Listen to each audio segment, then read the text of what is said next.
Disclaimer दोस्तों, मैं आप सभी को बता दूं, ये कहानी पूरी तरह काल्पनिक है। ये सिर्फ दर्शकों के मनोरंजन के लिए बनाई गई है। इसमें दर्शाए गए सभी पात्र, नाम, उत्पाद और घटनाएं पूरी तरह काल्पनिक है। ये कहानी किसी भी तरह से किसी भी व्यक्ति के भावनाओं, प्रथाओं, परंपराओं और विश्वासों के अपमान नहीं करती है। जैसे कहानी में बताए गए सभी चीजों का मात्र कहानी के लेखक द्वारा बनाई गई लेखक अपनी एक कल्पना है। तो दोस्तों, मैं आपको आगे बता दूं, अगर आप हमारे हॉट सिनेमा ऑफिशियल चैनल पर नए हैं तो वीडियो को भर भर लाइक और चैनल को सब्सक्राइब करना ना भूले। धन्यवाद।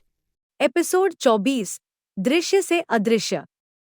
शहर में अपराध की बढ़ती घटनाओं के बीच शिकारी के सिंडिकेट ने एक और बड़ा कदम उठाने की योजना बनाई।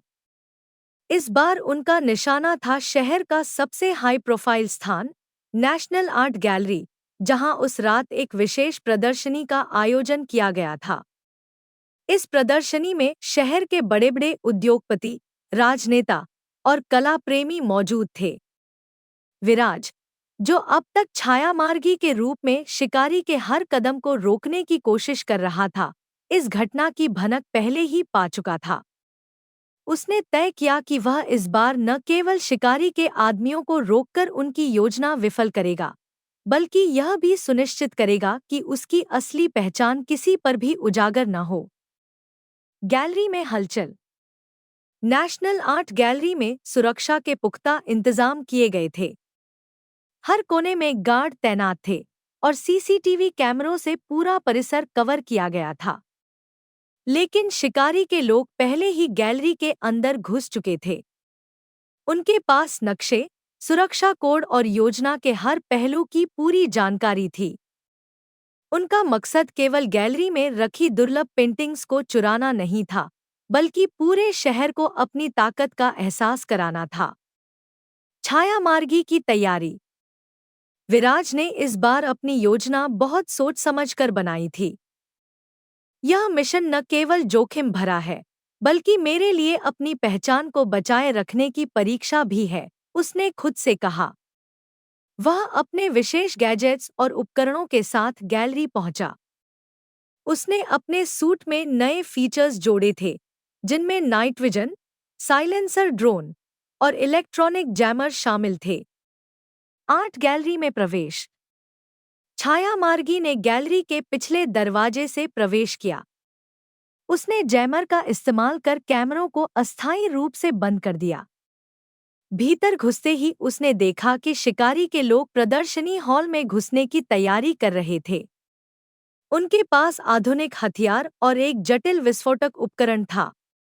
यह उपकरण गैलरी के मुख्य हॉल में रखा गया था, जहां शहर के सबसे प्रमुख लोग मौजूद थे। पहला टकराव। छायामार्गी ने चुपके से शिकारी के कुछ आदमियों को बेहोश कर दिया। उसने अपने छोटे, साइलेंट ड्रोन का इस्तेमाल किया, जो गार्ड्स की नज़रों से बचकर अपराधियों को निशाना बना रहा था। लेकिन तभी एक अपराधी ने अलार्म बजाने की कोशिश की। छायामार्गी ने तेजी से उस पर हमला किया और उसे रोक दिया। असली खतरा। गैलरी के मुख्य हॉल में शिकारी के एक प्रमुख आदमी, रघु, ने पेंटिंग्स के पास रखे बम को सक्रिय करने की कोशिश की। अगर यह बम फटा, तो न केवल यह गैलरी, बल्कि यहाँ मौजूद हर इंसान खत्म हो जाएगा, उसने अपने साथियों से कहा। छायामार्गी ने स्थिति को भांपते हुए तुरंत रघु की ओर कदम बढ़ाए। उसने अपनी स्मार्ट कलाई घड़ी का इस्तेमाल कर बम को अस्थायी रूप से निष्क्रिय कर दिया। लेकिन रघु को छायामार्गी की उपस्थिति का आभास हो गया। यह छायामार्गी यहाँ क्या कर रहा है? उसने चौंकते हुए कहा। खतरनाक खेल। रघु और उसके साथियों ने छायामार्गी को पकड़ने की कोशिश की, लेकिन वह अपनी फुर्ती और कौशल से उनके हर प्रयास को नाकाम करता रहा। इस दौरान छायामार्गी ने देखा कि गैलरी के मेन हॉल में हाई प्रोफाइल मेहमान अब भी खतरे में थे। वह जल्दी से हॉल की ओर बढ़ा और बम को पूरी तरह से निष्क्रिय करने की कोशिश की। स्मार्ट रणनीति। छायामार्गी ने गैलरी में मौजूद मेहमानों को खतरे से बचाने के लिए गैस ग्रेनेड का इस्तेमाल किया, जो सिर्फ अपराधियों को निशाना बनाता था। इससे अफरातफरी के बीच लोग सुरक्षित बाहर निकलने लगे। लेकिन शिकारी के लोग अब तक छायामार्गी को घेरने की कोशिश कर रहे थे। दृश्य से अदृश्य।